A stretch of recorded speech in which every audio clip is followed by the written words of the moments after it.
eto na, long weekend na, next week, Thursday, Friday, Saturday, Sunday.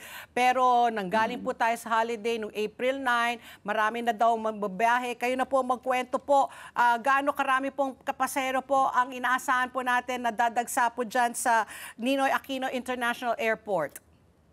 In-expect namin na abot tayo ng mga more than 155,000 passengers per day. Wow. Ito yung both domestic and international. Oo. Ang inaasahan namin, ang projected na ang tingin namin, compared to last year, mas mababa ng konti. Oo. But I think it was a couple of nights ago na binasa ko yung news item na magandang balita po dyan sa ating paliparan na meron pong you opened new immigration counter sa NAIA 3, sa Terminal 3 dahil nga sa go ahead po. Go. Yeah. Totoo yun. Tama yun. We just, in fact, inspected it yesterday. Kasama si Secretary Dizon, Vince Dizon, si Secretary Frasco, at saka si Secretary Cacda. Tinignan nila yung bagong gawa na extension ng immigration at saka final security check para sa OFW natin sa Terminal 3. Ngayon, itong nanggawa ito yung isang napag-agreean natin with the private group ng NNIC, yung NAIA Corporation, na sila kasi gumawa ng lounge, no? Ginawa nila last year as a promise. Ngayon, yung lounge na yan, malaki, maganda, kumpletong pagkain, magandang silya, lahat. Ginawa ng NNIC yan, at ngayon ino-operate ng OWA yan. Libre yan sa mga OFW. OFW lounge, no? OFW lounge. Sa Terminal 3, Terminal 3. Ngayon, yung sa Terminal 3, nakita nila, may luluwag pa, mas maganda. Kasi itong bilin kasi ng ating mahal na Pangulo. At nung umupo na si Secretary Vince, pinapaspasan niya sa amin, natapos namin last week, halos 6 na counter, pero that is equivalent to almost, I think, 12, kung di ako nagkakamali, na immigration officers.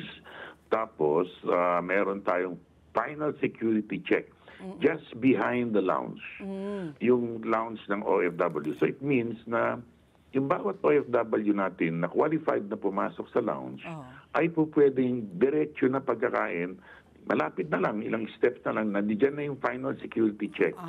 Tapos nandiyan na yung immigration, nandiyan yung boarding gate. Ganon. Ganon kabilis. Convenient. So, Sir Eric, I also want to double-check lang what I heard, na parang ngayon hindi na kailangan na 3 oras, kailangan bago pumunta sa airport, 2 oras na lang daw dahil nga mas mabilis na ngayon ang pag-facilitate from security, immigration, final check. Totoo ba yung narinig ko o ano lang, parang nananaginip lang ako?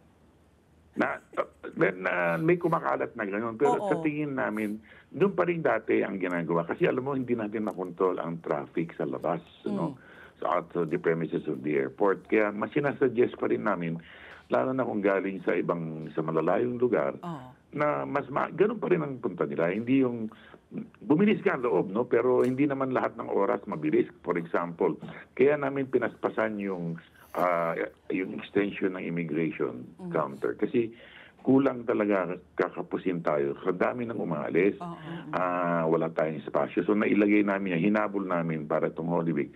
Although hindi pa talagang 100% complete, dahil wala pa yung mga CCTV, etc. Pero meron ng kinakabit na namin kahapon. Pangalawa, yung sinasabi yung 3 hours or 4 hours before check-in, siguro i-maintain pa rin natin yun. Meron pa akong idagdag. Meron pa akong idagdag. Okay. Kahapon din, pinakita ng NNIC to Ms. Cecil Ang, yung ginawa nilang may tulugan ang mga OFW na both lalaki at babae, magkahiwalay na kwarto, may mga bunk beds doon, may bathroom, etc. Although, ang magiging mangyayari, kapag ang isang OFW natin dumating dito sa airport natin, pero ang flight niya is the next more than 3 hours pa, layover, qualified siya matulog doon. Libre yun. Yun ang kagandahan nun. So, yun ang mga enhancements na nagawa namin. Nagtulungan kami ng NNIC at pinapaspasan sa amin ni Secretary Vince na tapusin yung extension ng kasi malaking bagay. yung malaki yung kasi pag walang masyadong OFW na maalis, pwedeng gamitin ng ibang pasahero dahil congested yung ating main immigration area at saka security point.